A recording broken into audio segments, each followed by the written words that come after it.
everyone, Assalamu alaikum. Today's topic is indifference curve and the type of the indifference curve. And we have conducted a separate lecture on the indifference curve earlier, in which we basically discussed that what is the indifference curve and what should the shape of the indifference curve and how can we interpret the indifference curve. We have discussed in detail in the earlier lecture. हम उसका just छोटा सा एक revision करेंगे और फिर हम आगे अपने टॉपिक की तरफ जाएंगे कि इंडिफरेंस कर्व की और किस किस तरह की टाइप्स हो सकती हैं. Very simple. In the very first view, when we see that what is the indifference curve, it is basically the combination of the indifferent points. Indifferent point, that means if the consumer is feeling that between the bundles indifferent, and then he is saying that the consumer have 7 bundles and all are the indifferent for his or her. So we can say that कि वो उसका एक indifference consumption bundle का set है, and if the curve on which the all indifferent points lies are called the indifference curve. अब अगर हम to good case की बात करते हैं x and y की, तो हम क्या देखते हैं बेसिकली कि एक इंडिफरेंस कर्व जो है वो इस शेप का होना चाहिए. ओके, ये हमने लास्ट लेक्चर में पढ़ा था. और इस पे मौजूद x और y के लातादाद कॉम्बिनेशंस, इनफाइनाइट कॉम्बिनेशंस हो सकते हैं of the x and y will give a same utility and the consumer will be indifferent between among all these points. So ये हमने डिस्कस कर लिया था. अब the combination of the indifferent point is called the indifference set, and if the set lies on a curve, it's called the indifference curve. हमें थोड़ा सा आगे जाना है और हमने देखना है कि हमने एक्सियूम्स पढ़े और उस एक्सियूम्स के मुताबिक इंडिफरेंस कर्व बताता है कि indifference curve should be the well behaved. अगर ये इंडिफरेंस कर्व है तो ये वेल बिहेव कब होगा? When it will satisfy the different assumptions, basic assumption about the preferences. अब हमारी पहली प्रेफरेंस ये थी कि हमें जो कंज्यूमर है वो should B complete. So complete means कि उसके पास कंपेरेबिलिटी की उसके पास एबिलिटी है. So if this is the indifference map and in this map if we draw any point here and if we draw any point here and if we draw any point here, तो आपको पता है कि अगर ये points A, B and C हैं, so consumer have the completeness and he knows that more preferable than E. ये completeness है कि वो कह रहा है कि B में क्योंकि मुझे ज़्यादा यूटिलिटी मिल रही है A के मुकाबले में, तो मैं B को प्रेफर करूँगा. ये उसको मतलब उसके अंदर कंपैरिजन की एबिलिटी है. फिर वो ये भी कह सकता है कि मैं B को C को कंपेयर करूँगा B पे, C is preferable to B. तो ये कंप्लीटनेस जो हमने पहला एक्सियोम देखा था. इसके बाद हमने एक्सियोम देखा था ट्रांजिटिविटी. ट्रांजिटिविटी बताती है कि आप रैंकिंग करना जानते हैं. तो ये again if you are following this indifference curve, so क्या ये सेटिस्फाई करता है? So again these are the 3 different combination consumption bundle, और उसमें हम देख रहे हैं कि इसमें x और y की तादाद कम मिल रही है, इसमें उससे ज़्यादा मिल रही है, इसमें उससे ज़्यादा मिल रही है. तो इसका मतलब ये कि ये जो तीनों कंजम्पशन बंडल हैं ये एक मोनोटोनिक ट्रांसफॉर्मेशन है. मोनोटोनिक ट्रांसफॉर्मेशन है. तो हम ये बात कहते हैं कि अगर उसका हमें ट्रांजिटिविटी को देखना है कि क्या वो सेटिस्फाई कर रही है, तो हम ये कह सकते हैं कि ट्रांजिटिविटी कहती है कि C is preferable to B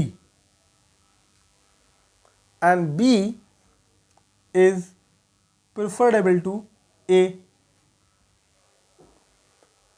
ऐसा हो रहा है क्योंकि C B पे प्रेफर कर रहा है और B A पे प्रेफर कर रहा है, तो ये हो रहा है.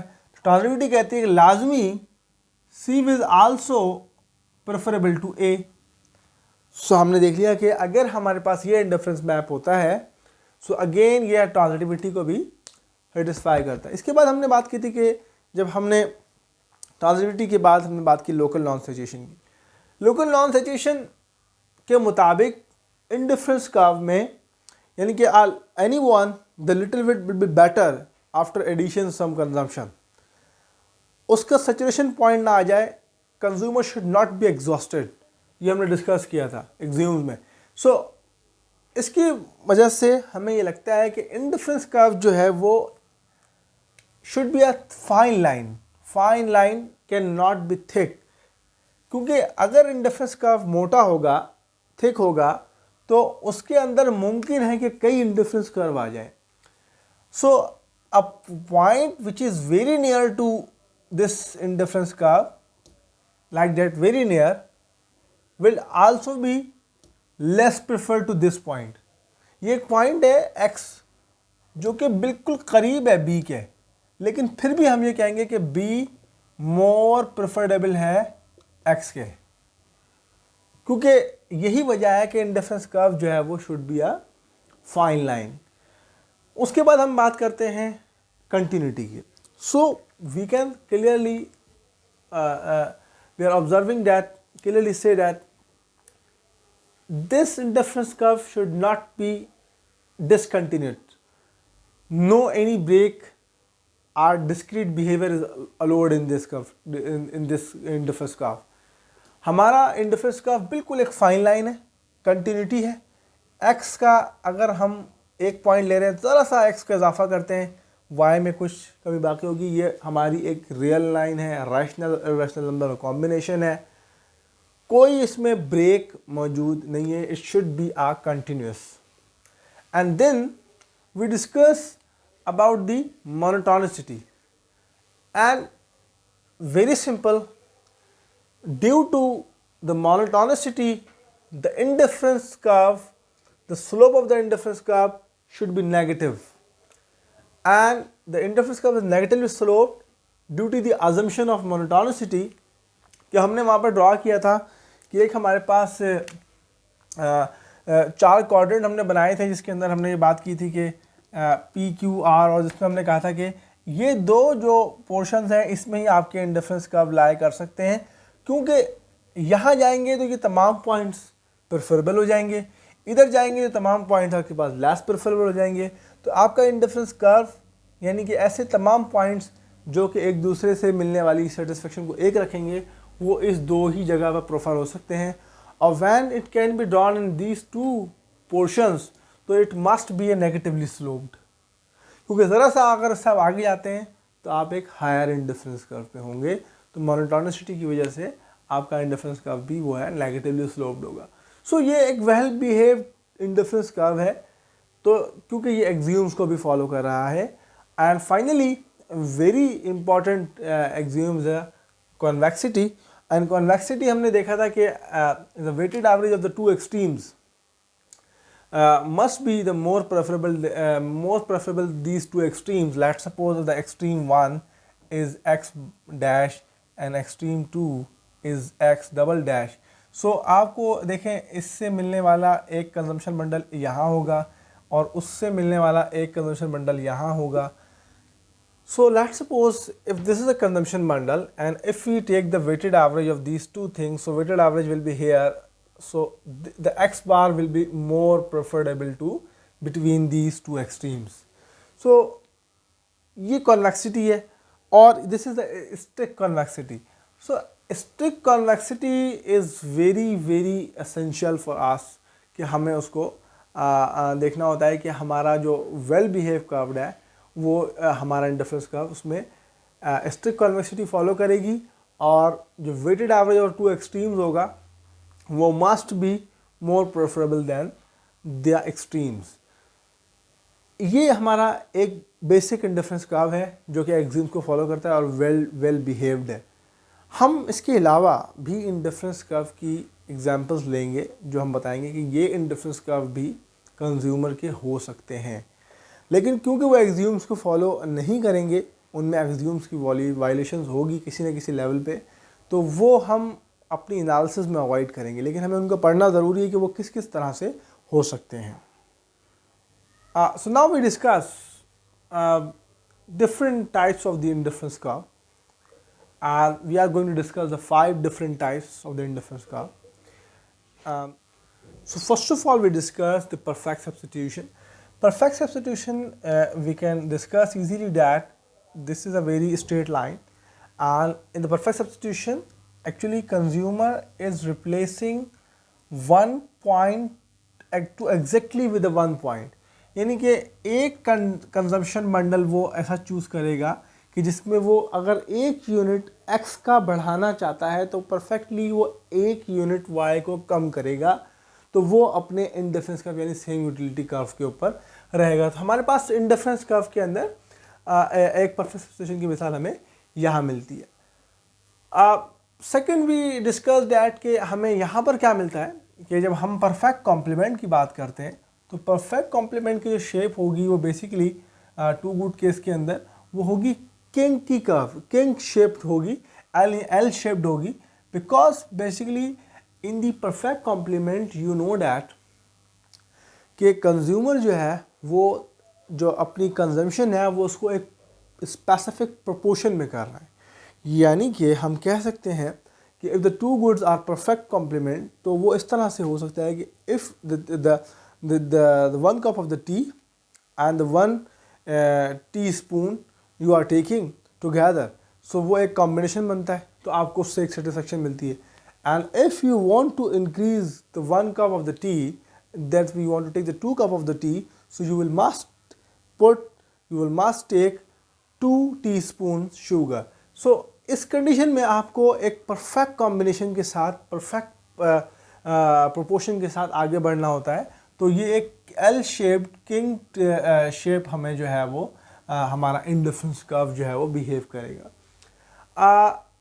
यहाँ पर जो हमारे पास कॉम्बिनेशन होगा वो इस तरह से होगा और परफेक्ट सब्स्टिट्यूशन में इस तरह से होगा। Very interesting concept is bads, this bad goods. What first of all just we recall that the good good and bad good.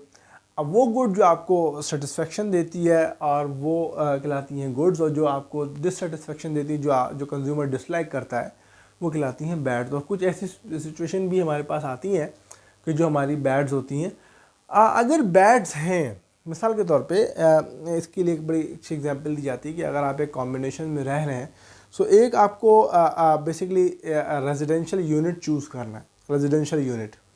सो एक आप फ्लैट ले रहे हैं, लेकिन आपको एक दूसरी गुड भी उसके साथ मिल रही है कि वहाँ पर वो पोल्यूटेड एरिया है, वो इंडस्ट्रियल एरिया है और पोल्यूशन ज़्यादा है, तो आपको बेसिकली कॉम्बिनेशन में रहना पड़ेगा। इसी तरह से कहते हैं कि अगर लेट्स सपोज आपको कोई पिज़्ज़ा पसंद है और उस पिज़्ज़ा के अंदर कुछ ऐसे कॉम्बिनेशन है कि जो आपको पसंद है, लेकिन कुछ ऐसी चीज़ें जो आपको पसंद नहीं है। सो आपको अगर दो चीज़ों का आप कॉम्बिनेशन लेंगे तो उनमें से एक चीज़ कंज्यूमर लाइक करता है और एक चीज़ कंज्यूमर डिसलाइक करता है। तो अगर इस तरह का बिहेवियर होता है तो हमारा जो इंडिफरेंस कर्व है वो बेसिकली आपका जो है वो एक पॉजिटिवली स्लोप्ड कर्व बन जाएगा। पॉजिटिवली स्लोप कर्व बनने के लिए मैं आपको बताता हूँ बन जाएगा। इस कंडीशन में actually this good x good is basically a bad good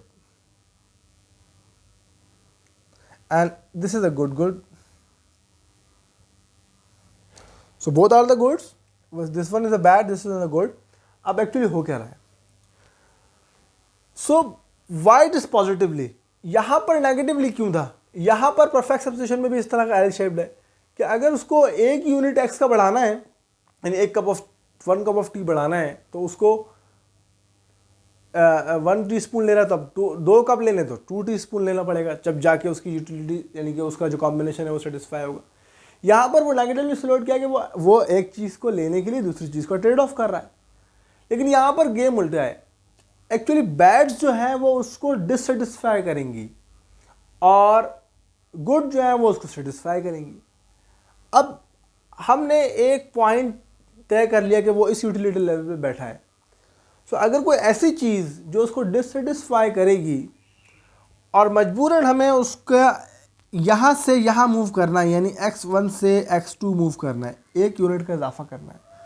तो उसकी डिससेटिस्फैक्शन को कम करने के लिए, उसको सेटिस्फाई करने के लिए, दोबारा अपने पुराने यूटिलिटी लेवल पे लाने के लिए हमें y के एक्स्ट्रा यूनिट्स देने पड़ेंगे। यहाँ तक हम वो x1 यानी उस बैट को लेने के लिए तैयार था y1 की मौजूदगी में। अगर आपको या उसको मजबूरन x2 लेनी पड़ेगी तो जब वो बैट लेगा तो उसकी यूटिलिटी में कमी वाक़ई होगी। इनडिफरेंस कहता है कि आपको इनडिफरेंट रखना है, तो इनडिफरेंट रखने के लिए उसको y में कमी नहीं बल्कि y के इजाफी यूनिट देने पड़ जाएंगे ताकि वो अपनी सेम यूटिलिटी लेवल पे आ सके। So in the condition of the bads the indifference curve will be positively sloped.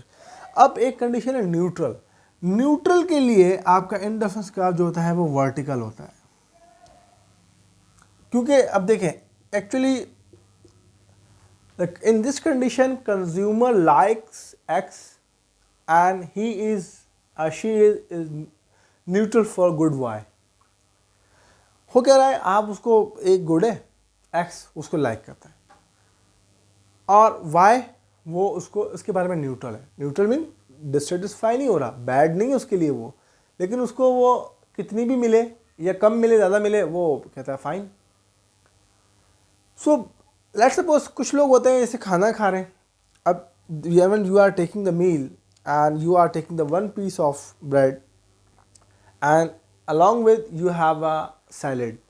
So if someone is not giving you salad, so you are said that मुझे कोई फ़र्क नहीं पड़ रहा, and if there will be a salad, okay it's fine, मुझे उससे dissatisfy नहीं होगा, मुझे अच्छा लगेगा। लेकिन अगर नहीं मिले तो आई नीड ब्रेड बिकॉज कि मैं मील ले रहा हूँ, वो मेरे लिए मैं लाइक करता हूँ उसको, वो मेरे लिए ज़रूरत है। So one side is salad and second side is the breads. So अगर हम जैसे ही उसकी ब्रेड में x1 से x2 का इजाफा करते हैं, थोड़ा सा इजाफा करते हैं, तो वो एक हायर इंडिफरेंस कर्व पे चला जाएगा, बिकॉज कि यहाँ पर उसको इतनी सैलड मिल रही है, जब भी वो अपने आप को उसके इंडिफरेंस कर्व चेंज नहीं हो रहा, यानी कॉम्बिनेशन में वो समझता है मुझे उतनी यूटिलिटी मिल रही है, इतनी। अगर थोड़ी सी सैलड आप उसकी और बढ़ा रहे हैं तो वो कह रहा है नहीं मैं तो उतनी ही सेटिस्फेक्शन ले रहा हूँ। मैं आप उसकी आपने ब्रेड फिक्स कर रखी है, आप उसकी सैलड में इजाफा किए जा रहे हैं, कॉम्बिनेशन में इजाफा किए जा रहे हैं, लेकिन वो कह रहा है कि मैं उतनी ही यूटिलिटी पे हूँ, तो डेफिनेटली वो एक इंडिफरेंस कर्व आपका वर्टिकल शेप हो जाएगा। लेकिन अगर आप उसकी एक ब्रेड में इजाफा करते हैं जो कि जिसको वो लाइक करता है और फिर आप सैलड का कॉम्बिनेशन कुछ भी रखें तो उसका फ़ौरन एक न्यू इंडिफरेंस कर्व आपको मिलेगा। So in this condition the consumer is neutral for Y and like and the good goods is for the x। so the fifth one is a convex। तो हमने कॉन्वेक्सिटी तो पढ़ी थी, तो convexity में हमने देखा था वो वैल्यू, लेकिन हम यहाँ पे बात करेंगे सिर्फ कॉन्वेक्स कर्व की, हमने स्ट्रिक्ट कॉन्वेक्सिटी की बात नहीं कर रहे। तो देखिए कॉन्वेक्स कर्व की अगर हम बात करेंगे तो कॉन्वेक्स में तो आपका जो ये वाला कर्व है ये भी कॉन्वेक्स है। अगर मैं एक और कर्व बनाता हूँ कॉन्वेक्स का तो वो ये भी कॉन्वेक्स है, एक और कर्व जो क्या है वो भी कॉन्वेक्स है। अब इसमें मसाइल क्या है? So this all curves are convex. So what happens basically कि why we discuss for the invex strict convexity, इसको समझने की हमें ज़रूरत है। So these are the 5 different type of the indifference curve. और वेल बिहेव कर्व के बारे में हमने बात की थी कि वो आपका जो है वो स्ट्रिक्टली कॉन्वेक्स होना चाहिए। सो what happens basically if this curve will be discuss in the analysis. यहाँ पर इशू आपके पास है क्या आएगा कि आपका जो बजट लाइन है वो हमने डिस्कस किया था कि वो भी नेगेटिवली स्लोप्ड स्ट्रेट लाइन होती है। तो अगर आप ऑप्टिमाइजेशन की बात करेंगे, ऑप्टिमल बंडल चूज़ करने की बात करेंगे कि ऑप्टिमल कॉम्बिनेशन मेरे क्या बनने चाहिए कि मैं गिवन बजट के अंदर अपनी यूटिलिटी को मैक्सिमाइज कर सकूँ, तो यहाँ पर हमें हमारी जो इंडिफरेंस कर्व है वो भी स्ट्रेट लाइन है, बजट भी स्ट्रेट लाइन है, तो वो एक दूसरे से ओवरलैप करेगी फॉर ऑप्टिमल बंडल लेने के लिए। तो you will find the infinite combination, infinite optimal points. तो ऐसे कंडीशन के ऊपर भी कंज्यूमर अपनी यूटिलिटी को मैक्सिमाइज नहीं करेगा, वो बोलेगा कि जब वो ओवरलैप कर जाएगी तो बहुत सारे, तो यूनिक सोल्यूशन आपको अवेलेबल नहीं हो सकेगा। So if there is a perfect combination, तो आपको इस तरह की चीज़ें मिलेंगी। What happens in this condition? In this condition, actually, when we have the kinky curves, L-shaped curves, so you will find a one point. But let's suppose if your budget line is that, so you can find this point is abdominal. तो अगर आप perfect combination के साथ जाएंगे तो आपको ये budget line के साथ ये कॉम्बिनेशन आपको जो है वो मिल सकता है कि जो आपका यूनिक सॉल्यूशन होगा, और इसके अंदर आप बात कर सकेंगे कि हम अपनी यूटिलिटी को मैक्सिमाइज कर सकते हैं। और अगर आपको आपका जो एक और भी शेप होता है जिसके अंदर हम बात करते हैं कि आपके इंडिफरेंस का अगर कोजाइक कॉन्वेक्स हैं, सो उस कंडीशन में आपको कॉर्नर सोल्यूशन मिलता है कि आप बेसिकली ये क्योंकि आप अगर देखें एक और के साथ जाएंगे तो यहाँ पर आप नहीं कर पा रहे, ये आपने इंडिफरेंस कर्व को कट कर दिया। सो यही बजट लाइन एक और इंडिफरेंस कर्व को आगे जाके टेंजेंट कर रही है, मीट कर रही है। दैट्स मीन कि एक हायर इंडिफरेंस कर्व पे आपको, लेकिन उस सिचुएशन में आप नोट करें कि आप y के कोई भी कॉम्बिनेशन नहीं ले रहे, जितना भी लेंगे x का लेंगे, तो ये कॉर्नर सोल्यूशन आपको मिलेगा। इस कंडीशन में, बैड्स कंडीशन में तो आप सेटिस्फाई हो ही नहीं सकते, बिकॉज आपका पॉजिटिवली स्लोप जब भी होगा तो आपकी बजट लाइन अगर बढ़ती हुई जाए कहीं भी जाएगी तो आप यहाँ पर होंगे। न्यूट्रल की कंडीशन के अंदर भी आपको जो है वो आपको कॉर्नर सोल्यूशन इस तरह से मिल सकता है कि आपकी बजट लाइन ये जैसे ही क्रॉस करेगा तो यहाँ पर, तो आपको क्रॉस करके कॉर्नर सोल्यूशन की तरफ आप जा सकते हैं। तो इन सब केस में आप नोट करें कि जो बेसिक प्रॉब्लम आ रही है कि वो आपका जो बिहेवियर है, आप किसी न किसी तरीके से एक सोल्यूशन की तरफ तो जा सकते हैं कि समटाइम मल्टीपल सोल्यूशन की तरफ जा सकते हैं, लेकिन आप एक यूनिक सोल्यूशन और वेल बिहेव सोल्यूशन की तरफ नहीं जा पा रहे। तो कॉन्वेक्स के अंदर भी जो मसाइल हैं वो यही हैं, जो स्ट्रेट लाइन का मसला था वो तो यही था। एंड देन अगर वो स्ट्रेट लाइन ना भी हो, कॉन्वेक्स बिहेवियर हो, लेकिन अगर उसमें ज़रा सा भी लीनियर पार्ट शामिल हो गया, तो वो लीनियर पार्ट जब हमारी बजट लाइन के साथ ओवरलैप करेगा तो वो हमें मल्टीपल सोल्यूशन देगा। मल्टीपल सोल्यूशंस को हम अवॉइड करते हैं। तो for this purpose the only the curve is convex is there, तो वो हम उम्मीद करते हैं कि वो जब टेंजेंट करेगा इस लाइन पे तो हमें एक यूनिक सोल्यूशन यूटिलिटी मैक्सिमाइजेशन का मिल सकता है। So this is all about the indifference curve and the different types of the indifference curve. So thank you very much. I hope that you learned about it, and please subscribe our channel for more videos. Thank you very much.